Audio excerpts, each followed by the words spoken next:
Madame, Monsieur, bonsoir. Toute la semaine a été conditionnée dans la presse spécialisée et même dans la presse générale, dans les journaux généralistes, par l'arbitre du match Usman Alger JS Kabylie. Photos à l'appui, commentaires, sanctions qui devraient être prononcées. Le dossier était au niveau de la commission d'arbitrage. Est-ce que justement, ce qui s'est passé la semaine dernière ne va pas conditionner le comportement des arbitres ce week-end pour le compte de la 19e journée du championnat, qui sera dominé par un classique du championnat CRB-JSK, mais également on suivra de près le déplacement du leader à Oran. Pour en parler, Rachid Abad du quotidien Liberté, spécialiste de l'arbitrage. Bonsoir, merci d'être avec nous. Salim Salahi du quotidien Compétition. Messieurs, vous avez dû lire, tout comme moi, dans la presse, les commentaires dans la rue, l'arbitre de la rencontre USMA JSK a fait la une pratiquement de la presse toute la semaine. C'était un événement qui s'est passé en direct sur la télé nationale d'abord. Compétition, ils ont même mis la photo avec le sifflet dans la bouche de l'arbitre. Absolument, avec les joues. Au moment de la faute. Avec les joues. Avec les joues, oui, également. Donc il était en train de siffler. On a eu 3 jours, on a mis 3 jours à la voir cette photo. On l'a mis 24 heures à l'identifier, à l'authentifier, pardon, parce que. Vous avez peur que ce soit une photomontage? Voilà, il y a beaucoup de photomontages qui ont circulé, effectivement. Mais celle-là, effectivement, elle est authentique. Elle accable l'arbitre. Elle accable l'arbitre.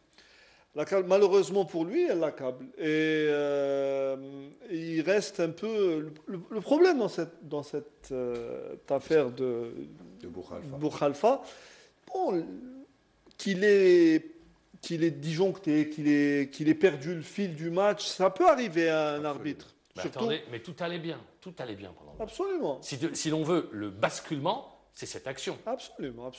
Même le match a perdu de sa salle. C'est fini. C'était un bon match où les deux équipes rivalisaient en termes de football. Il y avait un bon coaching tactique entre les deux formations.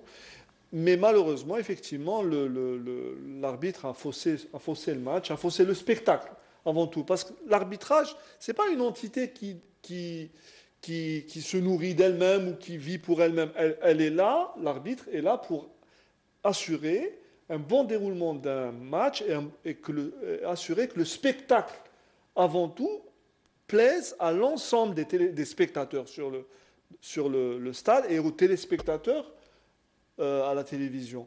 Et malheureusement, chez nous, cette donnée n'est pas prise en compte. L'homme en noir, souvent, quand il y a de gros matchs, oui, mais moi je dis, il fait tout pour casser le match. Je dirais le trio arbitral, parce que l'arbitre assistant également a une responsabilité. Oui, forcément.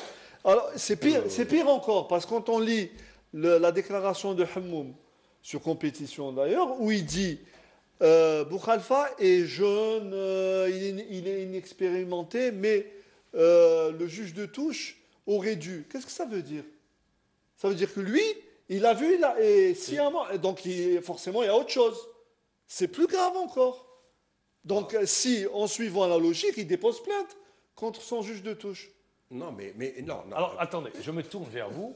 Parce que là, c'est très important, je vous dis, vous allez rebondir sur ce qu'il a dit. Mais j'ai bien dit que vous étiez notre spécialiste d'arbitrage, je dis bien journaliste qui regardait de près l'arbitrage.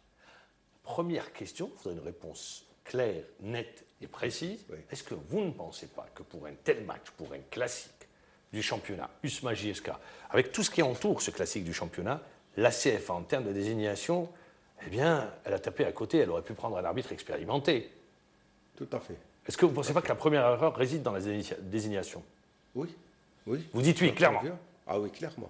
La CFA aurait pu désigner un arbitre plus expérimenté, plus... Parce que je rappelle que cet arbitre était désigné pour un match la saison dernière, CAC de Cuba, USM Sétif, il ne s'est pas présenté. Tout à fait. C'était pas la première. Pour des raisons... Pas la première. Absolument. Pour quelle raison? Pour des raisons qui restent encore à éclaircir. On ne les a jamais éclaircies, on lui donne un tel match. Alors maintenant, vous pouvez rebondir sur ce que vient de dire Salim Salahi. Oui. Après les déclarations de M. Hammoum. Tout à fait. Moi, je vous dis ce qu'a dit Salim tout à l'heure concernant la participation de l'arbitre à une rencontre. Tu sais très bien, Salim, quand il y a une bonne qualité d'arbitrage, ça permet l'élévation du niveau de la rencontre. Ça, c'est clair, net et précis. L'arbitre participe à l'élévation du niveau de la rencontre par sa qualité d'arbitrage. Si vous avez un arbitre mauvais, vous aurez forcément une rencontre. Maintenant, concernant la question sur le juge de touche, Omari Bouabdallah, un juge quand même chevronné qui a plus de 10 ans d'international, moi je ne partage pas du tout cet avis. L'avis de qui? Du CFA. Du président de la CFA, de M. CFA. Hamon. Voilà, pour que le téléspectateur parce que comprenne. depuis quand, moi c'est la première fois dans ma vie que j'entends un président d'une structure d'arbitrage accable son juge de touche alors que les prérogatives sont du ressort du directeur de jeu. Maintenant, moi je repose la question, Salim. S'il y avait une action litigieuse, par exemple une position de hors-jeu non sifflée, et que l'arbitre directeur était dans cette position, et qui n'a pas lui sifflé, est-ce qu'on aurait accablé le directeur de jeu? Non. On dirait que c'est le juge de touche qui n'a pas signalé. Disons qu'il est dans l'axe. Non. Là, je le dis, on veut noyer le poisson dans l'eau. La responsabilité de M. Nabil Boukhalifa est entièrement engagée dans cette action. C'est-à-dire, maintenant, si vous ramenez Bouabdallah, vous pouvez le ramener, l'audition, vous lui dites. Il peut vous dire, moi, peut-être que si j'aurais signalé, peut-être que le directeur de jeu, dans sa tête, il n'y avait pas de faute. Donc, il doit y avoir Il n'y a pas un micro entre les deux. Très bonne question, Mahamar. À quoi servent les oreillettes que la FAF avait payées, moi je me rappelle, il y a 5 ans de ça, à 3200 la paire euros. 3200 euros la paire. Je me demande maintenant à quoi servent ces oreillettes si on ne les utilise pas à communiquer quand il s'agit de. Vous voulez apporter une précision, Salim Fadri? Je suis d'accord avec lui. Sauf que moi, j'analyse juste les dires du président. Il dit, qu'est-ce qu'il dit? Il dit, l'arbitre central, Boukhalifa, est jeune et inexpérimenté, mais il était bien placé. Il le précise. Même si je ne suis pas d'accord avec l'expression jeune. Hein. Enfin, lui, qui a 30 ans. Non, lui, il dit, non, on analyse juste les dires. Oui, Rachid. Tout à fait. Il dit, l'autre, le juge de touche, Omari, aurait dû intervenir parce qu'il est expérimenté. Oui. Et pourquoi il n'a pas intervenu? Juste la question, pourquoi? Donc, il accuse le juge de touche d'autre chose. C'est-à-dire qu'il n'a pas intervenu sciemment. Bon. Il y a, moi j'ai lu, pardon, moi j'ai lu des déclarations de joueurs de la GSK chez vous en compétition, Farhani, Riel et qui ont dit que pourquoi le directeur n'a pas suivi son juge assistant qui a levé le drapeau. Absolument. Donc, Mahamar, on veut cacher quelque chose parce que les joueurs disent... Qu'est-ce qu'on veut cacher? Justement, il y a quelque chose qui s'est passé dans cette action. Il veut dire qu'on veut protéger. On veut protéger. Oui, voilà, parce que les joueurs de la GSK sont catégoriques. Même Bijota l'a dit. Même Bijota l'a dit. Il a dit que pas monté. Pas tous en même temps, parce que sinon on va pas s'entendre. Hein. Il a dit, même Bijota, comme l'a dit Salim, il a dit que l'arbitre avait signalé. La photo, elle est claire. Elle est claire, oui. Non, mais ce qui m'a plu dans le détail, c'est quand vous avez dit les joues étaient enflées. Ça veut dire que les joues pour ne pas siffler. Ouais, c'est comme un joueur de saxo, quoi. Voilà. Hein, comme moi, je pose un saxophoniste. Vous savez qui peut nous dire si Omari Bouabdallah a levé ou pas son drapeau, si Bouabdallah a aidé ou pas? C'est l'évaluateur de l'arbitre. Et jusqu'à maintenant, on ne sait pas l'évaluateur. Même si j'ai le nom à 90%, je sais qui était pratiquement. Il reste 10%, donc on ne va pas s'avancer. C'est un membre de la CFA. Très bien. Il est proche de Hammoum et il est même vice-président de la CFA actuellement. C'est lui qui était l'évaluateur. Et moi, je voudrais bien que le président de la CFA s'appuie sur le rapport de son évaluateur pour dire ce qui s'est passé réellement. Ça fait un scandale toute la semaine. La presse, toute la semaine, est revenue sur cette affaire. Jusqu'à aujourd'hui, on continue à en parler. Jusqu'à aujourd'hui, très bien.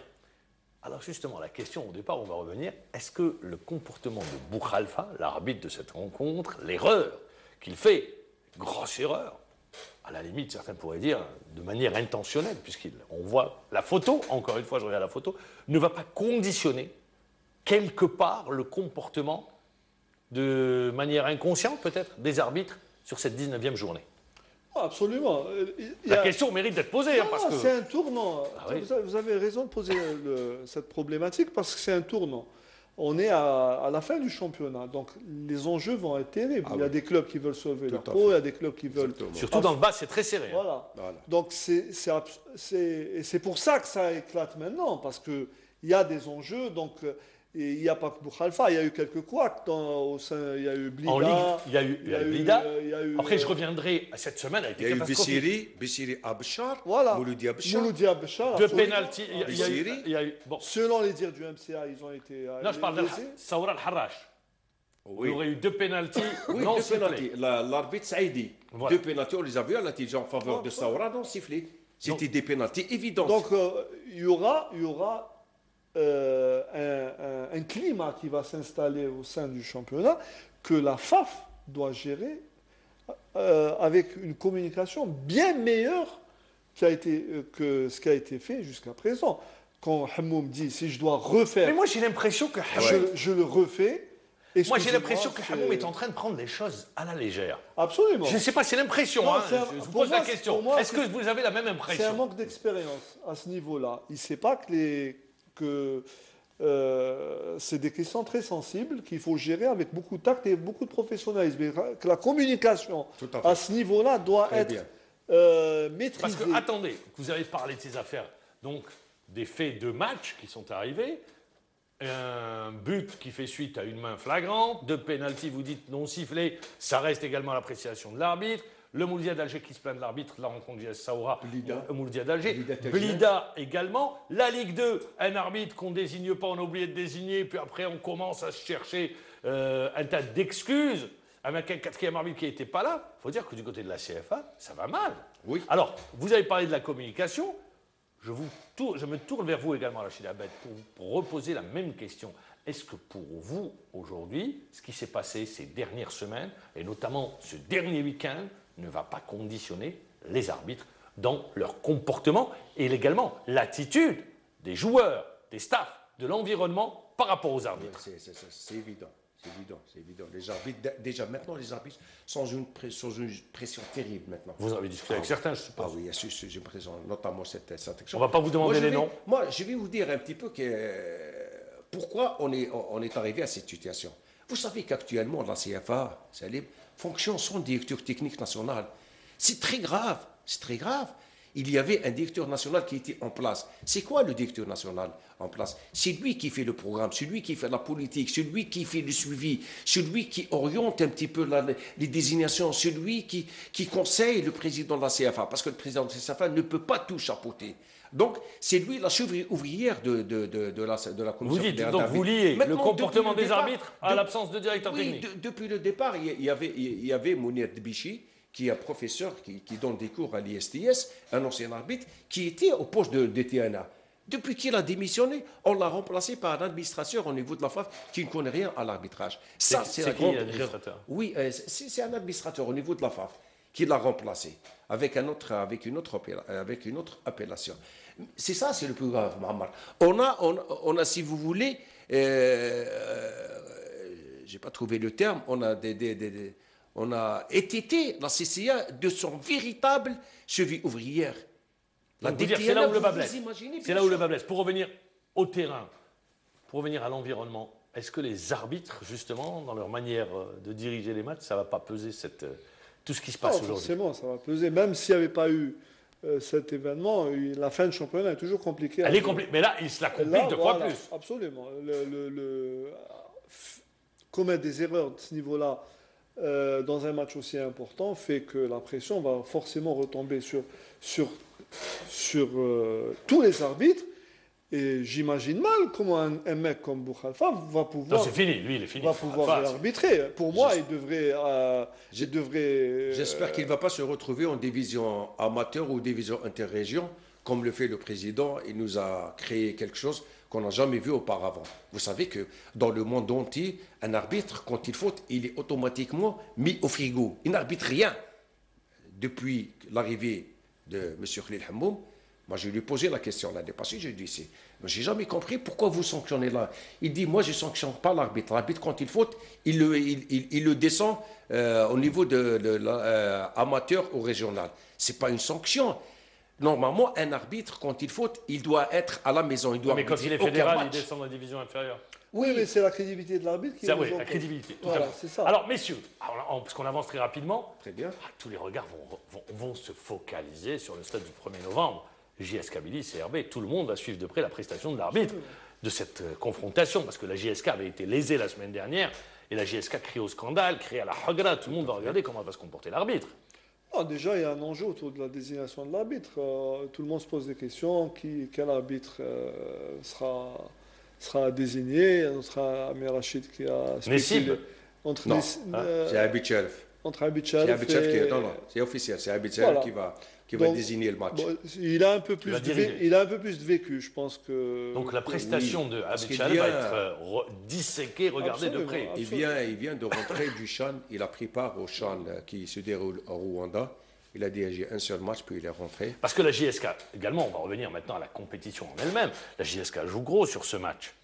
Absolument. La GSK est dans. Elle reste sur un match nul à domicile contre le MOB, elle perd dans des conditions particulières contre l'USMA, elle reçoit ce qui a été sa bête noire, le CRB, et ce match arrive après une semaine où la JSK a fait la une de la presse, et notamment ils ont crié au scandale. La victoire est impérative pour eux. Ils doivent. Et gagner, Bijotin ne ils sera pas doivent- sur le banc, il sera en tribune. Voilà, c'est une autre Difficulté. Donc, il ne faut pas risquer.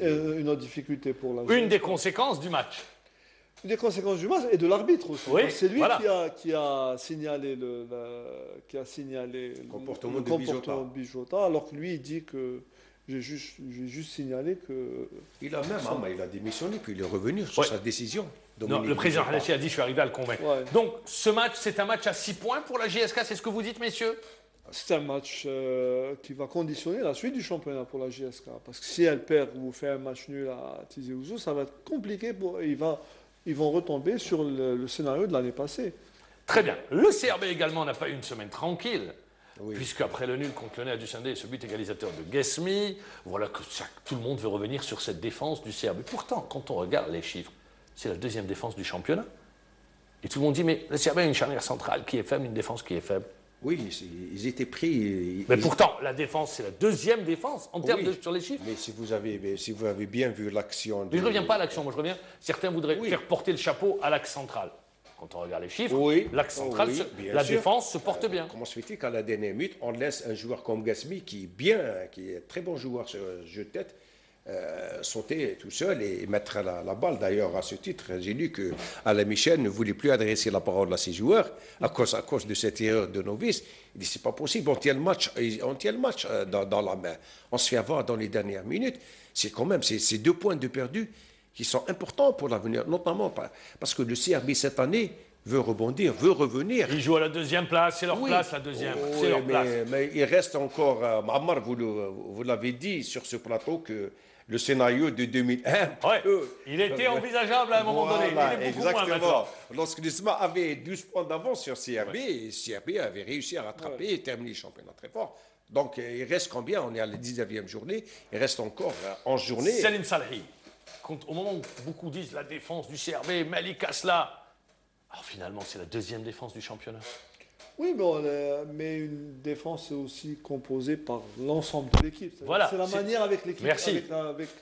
avec laquelle l'équipe défend. On peut avoir un excellent milieu récupérateur qui facilite le boulot à la dernière ligne de Parce la que défense. certaines du côté du CRB seraient tentées d'apporter des changements au niveau de l'axe central, notamment avec cette arrivée qui n'avait pas été demandée par l'entraîneur Ouais. de Mamour Youssef Absolument. dans l'axe central. Donc certains veulent lier. Non, on a beaucoup parlé de la fébrilité de l'axe central du CRB. Mais les chiffres plaident pour eux. Ouais, absolument, On absolument. a parlé aussi du gardien Asla. On l'a tenu un petit peu. Ah, Parce Asla, qu'il il- campagne ces derniers temps sur Asla. C'est un procès injuste.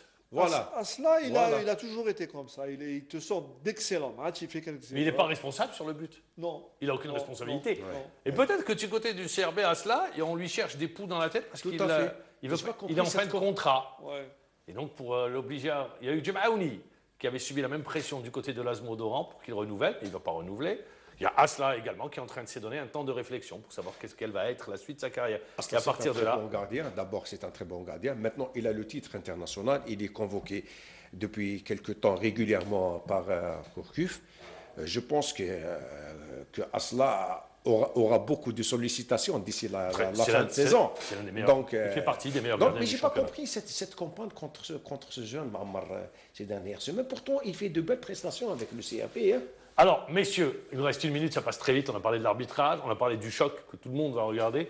On va suivre également l'USMA, le leader, qui sera en déplacement. Le MCO est aussi dans une situation difficile. Très compliqué. Voilà, donc, On annonce alors le départ de Bouali si le résultat ne suit pas. Déjà, le MCO vit des moments très très compliqués. compliqué. Donc, j'espère que d'abord que les conditions du match seront normales, c'est-à-dire qu'il n'y aurait pas trop de tension, parce que si le MCO joue sans Vatou, ils vont essayer de mettre la pression sur leur adversaire du jour. Et Une pression qui n'est pas footballistique, voilà. qui est hors terrain, Voilà. exogène au terrain. Comme- Voilà, mais c'est très compliqué, Marmal, parce que généralement, quand les équipes jouent l'USMA, ils ont l'impression que dès le départ, ils partent avec un facteur ils sont un peu amoindris, parce que l'USMA est l'équipe leader, on a l'impression qu'elle est protégée par les arbitres. Ce qui est tout à fait normal. Toutes les grandes équipes dans le monde sont protégées par le corps arbitral, mais des événements comme celui du week-end passé ne font pas... Vont alimenter. Voilà, vont alimenter la légende. Ouais. Alors que l'USMA n'a pas besoin de Vous ça. voulez dire la rumeur, hein. Non, voilà, plutôt. l'USMA n'a pas besoin de ça. Elle a les joueurs qu'il faut pour jouer au football et gagner tous leurs matchs. D'ailleurs, jusqu'à maintenant, il n'y a pas eu de Ils grosse... sont sur une série 17 matchs sans défaite. l'USMA Voilà, d'Alger. donc... Série en cours. Ils Les n'ont pas Oranais besoin seront- de personne pour... Non, les Oranais, vous savez, quand il y a l'arrivée d'une équipe championne, et notamment comme l'USMA, les joueurs, les adversaires de l'USMA, il y a la motivation d'elle-même. Au-delà de l'enjeu de la rencontre et tout ça, mais il y a cette motivation qui vient d'elle-même. Très bien. Allez, messieurs, rapidement. On va dépasser la barre des 20 buts cette semaine ou pas? Espérons. Si vous espérez. Espérons. Vous ne dites pas oui. Je pense pas, parce Vous restez à sceptique. la fin, ça va être... il y aura beaucoup de matchs très serrés. Hein. Eh bien, on se retrouvera dimanche pour en parler avec un super programme pour ce championnat de Ligue 1. On vous a mis en appétit déjà, hein, avec CRB JSK, l'USMA qui se déplace à Oran, avec un derby, Ned Al-Harrach et Mouloudia d'Alger qui jouera contre l'USM Lida. C'est un match à huis clos. Sétif également, c'est un match à huis clos. Sétif également, il y aura 2 matchs à huis clos cette semaine. Oui. Messieurs, merci, bon week-end. Je sais qu'il n'y aura pas de week-end parce que vous allez travailler, vous allez suivre la compétition.